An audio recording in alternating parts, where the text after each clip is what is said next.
And we are back on the build phase. I'm Mr. Ben. Today, I would like to hope everybody had a good holiday. I hope you got to spend some time with your family. If you are not part of the geographical region of the world that just had a gratitude-based holiday, well, I hope you got to spend some time with your family too. Before we get into the topic today, I just want to give a shout out to the patrons of the show. If you like what we're doing here, patreon.com/thebuildphase. The people that keep the lights on around here can support us there. Thank you to Brad, Jason, Justin, Patrick, Peter, and the rest of the patrons helping us do what we do here on the build phase. All right, so today I want to talk about doom and gloom. So relatively recently, it was announced that in, I believe, 2025, there will be a Magic the Gathering Universes Beyond set that will have Marvel cards of some kind. It'll be a Marvel collaboration with Magic or Marvel with Wizards to whatever. And there has been some concern that what does that mean for Upper Deck and their attachment to the Marvel license? Now, given that we have seen Marvel Snap, Marvel characters in Unmatched, like we've seen Marvel in video games, board games, we've seen it a million different places. It doesn't seem like Marvel is, while they may be sort of Disney, maybe sort of famously protective of their IPs, it doesn't seem like they're that selective in who they are willing to license that IP to. There are a lot of companies that have a Marvel coat of paint slapped onto their products. So I don't think the fact that Wizards has started or has some kind of an upcoming deal with Marvel/Disney means that therefore Upper Deck's ability to make verses would be impacted. Now it could, and I want to talk for a little while about what that impact could be. So it could very well be the fact that whatever licensing Upper Deck has with Marvel came up for renewal, and kind of like in the old versus system, only instead of with Marvel, with DC, they tried to negotiate and they were unable to make a deal. And at a certain point in old verses, the DC license left the game, and it was just Marvel there at the end. I do think it could be possible that that's the case here. Now, I think it's unlikely. Again, I started this off by name dropping a number of different Marvel properties that are also games that have this licensing. It hasn't negatively. I remember when Marvel Champions came out, everybody went, Versus is dead because of Marvel Champions. That's just not the case. That just hasn't been the case. Every time somebody has said Marvel product X is going to be the Versus killer, either because it's going to steal the player base or because it's going to negatively impact the license that Upper Deck has, every single time these predictions have been made, they haven't come true. So again, my prediction is that this will have basically no impact on Versus. It maybe even uptick. Like if some people see the magic, given how Versus is not the best advertised game ever, some people seeing the kind of advertising push that WotC would put behind a Magic Marvel Universes Beyond crossover, getting people excited to play card games with Marvel characters could, I think, actually result in players coming to Versus for a whole bunch of reasons. I flatly think Versus is a better game than Magic. I like both games for various reasons, but the percentage of non-games in Magic, oh man, Mana Flood, Mana Screw. Okay, I don't want this to be the topic today, though. So, I want to take seriously the Chicken Little concern. Yeah, I shouldn't phrase it that way. I want to take seriously the concerns and sketch out a potential future that I think is unlikely to exist, but I want to engage with it in a serious way on the show today. So, what if when WotC gets its hands on Marvel and Marvel characters get put into Magic the Gathering, what if that means Versus loses the Marvel license, or Upper Deck loses the Marvel license and therefore can't make Legendary Versus, can't make these games anymore using that IP? What would that mean for Versus? Given the last year, I don't think it means anything. I am sure there are some players who are Marvel fanboys first, and they're Versus players second. I can think of a couple guys that I know that probably will stop playing Versus if there stops being Marvel Versus cards. But I think a lot of us that are here, that are the kind of players who would be listening to this podcast, the kind of players who are active and engaged on the Discord and the Facebook and travel to events, I think a lot of us got really enthused about Mortal Kombat and the boys. And love it or hate it, AEW brought a lot of energy out of old members of our community, out of the established old guard, but also brought a lot of new energy and new people into the game.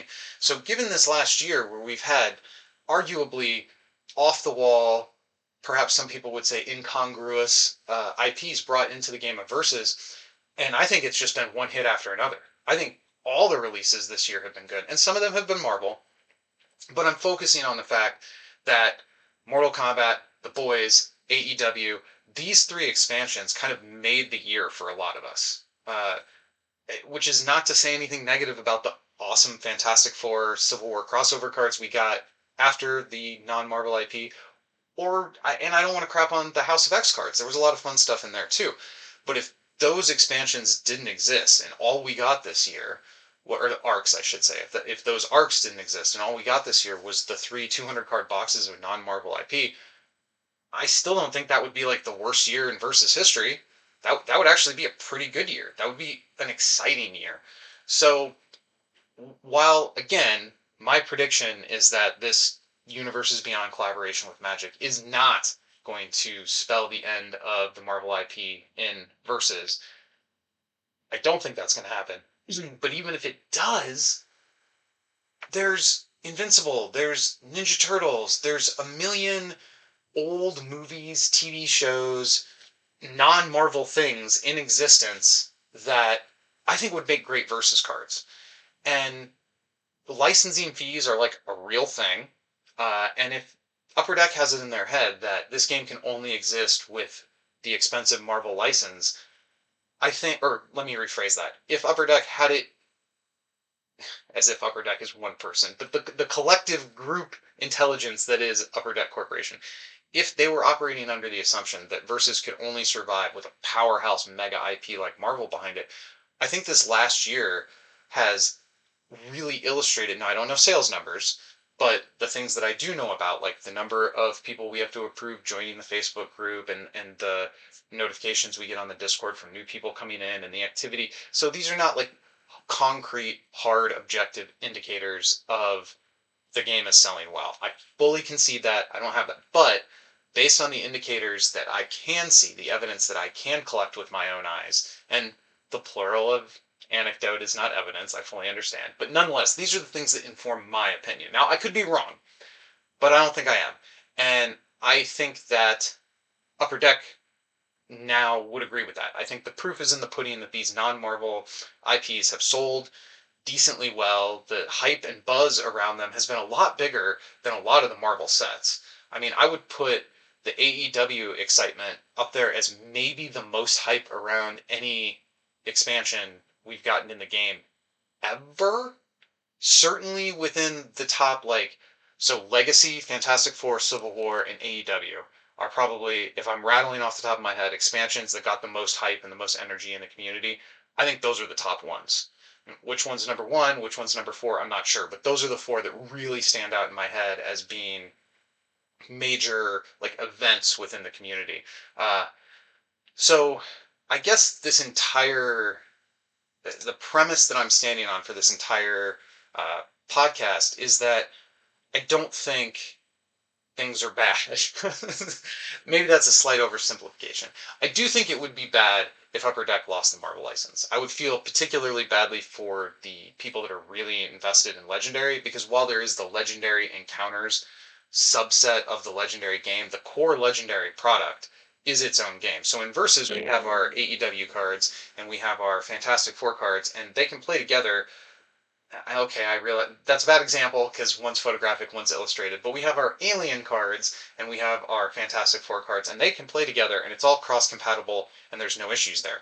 In Legendary, Firefly Legendary doesn't have the exact same rule set as regular Marvel Legendary. So I think for those guys, losing the Marvel license could be devastating. Like, I'm not really sure exactly what that would mean for the core Legendary game. Now, presumably, the Legendary Encounters games could continue with things like the Matrix and whatever else. Speaking of the Matrix, can we get some of that in Versus? Pretty please. I know Upper Deck has a deal with Overwatch. Let me get some of that in Versus. Pretty please. Oh man, Lucio main character, bring it on. Although that does sound a little like 2014 at this point. 20 or wait, when did Overwatch come out? 2016? Whatever. Doesn't matter. Uh, so I do think Upper Deck losing the Marvel IP, if that were to happen, that would be bad. That would not be a positive for Versus. It would not be a positive for Legendary. But whereas I think that could really hurt the Legendary community, I don't think it would really hurt Versus. I think Versus as a game could continue on picking up lower cost IPs. I have total faith in Danny and Ben that they're going to make fun, powerful, exciting Versus cards no matter what the pictures are on the cards. If AEW didn't prove that to you, then I would argue that you are not paying attention. Like, no offense, everybody's entitled to their opinion, but if you doubt Danny and Ben's ability to take off the wall, arguably out of place juxtaposed IPs and get them to seamlessly weave into this awesome game that is Versus, I don't think you have any ground to stand on to make that argument, given what we saw in AEW, The Boys, Mortal Kombat is another example. And some of these properties aren't on their face good fits. I get that AEW kind of sticks out like a sore thumb, but the degree of violence and depravity in The Boys doesn't totally mesh with like the overall vibe of Versus either. And I think they really nailed that. So I am not concerned. I am excited for the future of the game. And whatever the Marvel WotC collaboration brings, I don't think it's going to bring like the doom and gloom to the world of Versus. I am not Chicken Little Lane on this. I wasn't worried about it when FFG announced Marvel Champions, and if anything, that brought more players to the game as well. Hey, I really like playing Marvel Champions. I'd like to play a PvP version of this. Oh, that already exists over here in the form of Versus. So, hey, I want to play with Marvel characters in my card game, but man, it really sucks in Magic when I draw all my lands and can't play anything. Hey, there's this other game over here that solved the land problem back in 2008, if we're counting old Versus, or even earlier than that, 2005, I think. So, I'm very confident about the future of the game. I do not view any of this as a threat to the game, the core game that I like. If I had to choose one game, don't get me wrong, Magic the Gathering can die in a tire fire. If I have to choose between Magic and Versus, I choose Versus 10 times out of 10. I like Magic a great deal, particularly the nostalgia that I have for it and how important that game was to who I became. Like, I grew up with Magic the Gathering. Without Magic the Gathering, I would not be here playing Versus, probably. Uh, my path into these kinds of card games led straight through Magic, so I owe that game a lot. The person I am is built on a foundation that Magic helped build. But at this age, in 2023, if I had to choose between one of the two games, I choose Versus every single time. It's just a better game. Or a more fun game for me. Let me put it that way. If you prefer Magic, God bless. I'm not trying to talk anybody else out of their preferences. I'm just saying I'm not a hater. I don't hate Magic. I think it's cool that Magic is getting access to Marvel characters. I freaking love the Doctor Who crossover cards that they just recently came out. So I see positive. I have always had the opinion that a rising tide raises all ships. I've used that phrase with regard to like secret tech and like helping other players become better deck builders. You know, sort of the whole purpose of this show is me trying to share whatever meager knowledge I have, whatever meager skills I have, and try to help make other players better. That's always what I wanted to do here. And I kind of apply that same philosophy to like all of life. So, in my opinion, if there are more Marvel card games out there, that means more people will think about playing with Marvel characters in card games. And in all likelihood, I think that's going to convert into more Versus players rather than fewer. I think the game sells itself because it's awesome once you check it out.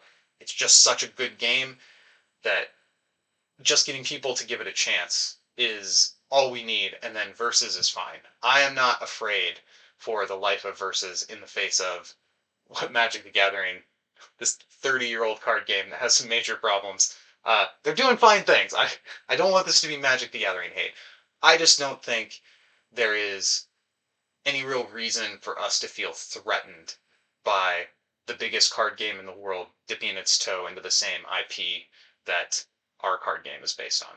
So, that is a very long winded way of saying that I feel really good about the future of Versus, and I don't think there needs to be any panic about the Marvel Universes Beyond. Even if the worst case scenario happens, even if this happening does mean that Upper Deck loses the Marvel license, which I don't think is likely, but even if it does, so what? We'll see Invincible cards. We'll see Walking Dead cards. We'll see other stuff.